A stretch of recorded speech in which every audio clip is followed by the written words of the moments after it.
आप कोई कवच पढ़ लो, आप कहते हो सुनते हो कि आप क्या कवच पे श्रद्धा नहीं क्या? नारायण कवच, राम रक्षा स्तोत्र, मतलब अब जब बचपन से लगे हैं तो लगे ही हैं। बताया इतनी चालीसा थी, शिव चालीसा, ये चालीसा, वो चालीसा, पहले सुबह चालीसा चालीसा बहुत से पढ़ के, सब कवचों का कवच है भगवत नाम का एक तार, निरंतर भजन, निरंतर चिंतन, बस। सब कवच सत्य हैं, सब कवच महिमामय हैं, लेकिन माया के प्रभाव से बचाने के लिए एकमात्र भगवती स्मृति ही कवच है, दूसरा नहीं। यह भी बात समझ लेना। नारायण कवच धारण किए हो, कोई तुम्हें छू नहीं सकता है, लेकिन तुम तो छू सकते हो। समझ रहे हो? आप छूले की वृत्ति से रहित हो जाओ, इसके लिए हरि स्मृति कवच चाहिए। हरि स्मृति कवच सब पाठ पाप मोचन कर देंगे, लेकिन पाप प्रवृत्ति का नाश होगा आपकी विचारधारा पलटने पर, निरंतर भगवत स्मृति पर। हम ज्यादा रोएं गिड़गिड़ाएं ना इस विषय में कि हे कृष्ण हमारा काम नष्ट कर दो। है हम आपको असली बात बता रहे, को रो के भी देख लिया है। मतलब इसलिए कुछ बातें ऐसी होती है, हाँ यमुना जी में खड़े होके, गंगा में खड़े होके खूब रो रो के देख लिया है। फिर बात क्या समझ में आई कि काहे को जितनी देर रोते हो, हाय हाय करते हो, कृष्ण कृष्ण बोलो, राधा राधा बोलो। समझ रहे हो ना? पक्का समझो, कभी रोना नहीं पड़ेगा इस विषय के लिए कि नाथ मुझे बचा लो। ये कब बोलोगे? जब कृष्ण नाम छूटेगा तब बोलोगे हे नाथ मुझे बचा लो।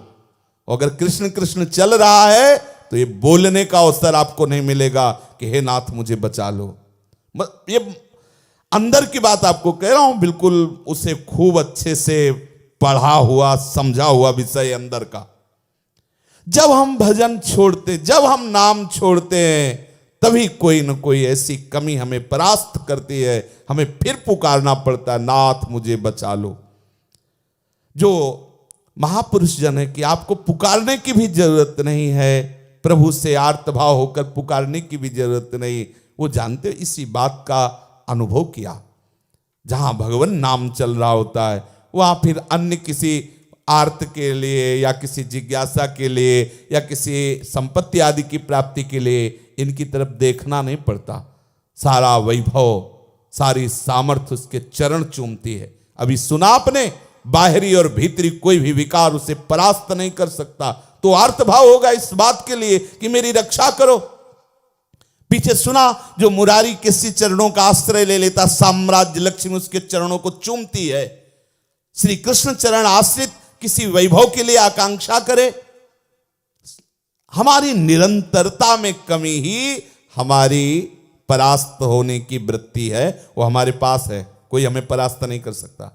हम स्वयं से स्वयं में परास्त हो जाते हैं, हम अपने ही दांव में फेल हो जाते हैं।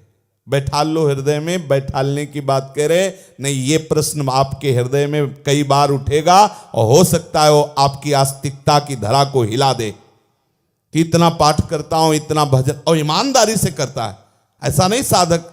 वो ये भी अनुभव की बात कह रहा हूं। अगर हमसे जो गलती हुई, अगर वो गलती प्रकाशित हो जाए, आप सब हम एक ही उसमें बैठे हुए हैं, हमारे अंदर में जो गलती चिंतन हुआ, जो गलती वृत्ति आई, अगर वो गलती प्रकाशित हो जाए तो कोई नहीं कहेगा कि भजनानंदी है। समझ में आया? और वो ईमानदारी से भजन करता है, तभी वो सोचता है कि कब वो तिथि आएगी, तारीख आएगी, वो मिनट आएगा जब हम इन सब विकारों से ऊपर, वो दिन होगा अव्याव्रत भजनात् तद्स्मरणे परम व्याकुलते। ये इसके बिना ये कार्य होता रहेगा, चाहे जितना समय आप लगा लो।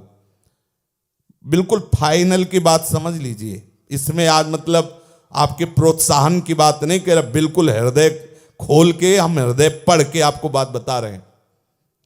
जब तक आपके भजन में निरंतरता नहीं आएगी तब तक विक्षेप पड़ता रहेगा, माया का आकर्षण आपको प्रभावित करता रहेगा, आप लड़खड़ाते रहेंगे, आपके अंदर अशांति बनी रहेगी। आपको पूरा का पूरा बल लगाना है निरंतरता के लिए। नाम अपने पास तो अभ्यास के लिए गुरुजी ने सब सामग्री दे दी है। नाम है, वाणी है, प्रभु का कीर्तन है, प्रभु के लीला गुणों का श्रवण है, महापुरुषों के चरित्रों का गान है, चरित्रों का श्रवण पठन चिंतन। बड़ा एक क्षण हानि हरिवंश के नाम अंतर परे, लाभ हरिवंश उच्चरत बानी। तब सुख हरिवंश गुण नाम रसना रटत, और बहु बचन अति दुख दानी। एक भी शब्द और कुछ बोले तो दुख मिलेगा, ये रसिक शिरोमणियों का अनुभव है। एक भी शब्द बोले मरा, फंसा फंसा। जहां प्रभु से अलग हटके बोले फंसे, जहां जो क्षण प्रभु के चिंतन से चूका गया हानि हरिवंश, कोई ना कोई फंस जाएगा। एक मिनट की चूक हो सकता है कई दिनों तक आपको परेशान करे, और हो सकता है कई जन्मों तक परेशान करे। एक मिनट की चूक, ये बिल्कुल फाइनल की बात है। आपकी आस्तिकता कभी हिलेगी नहीं अगर इस बात को बैठा लोगे।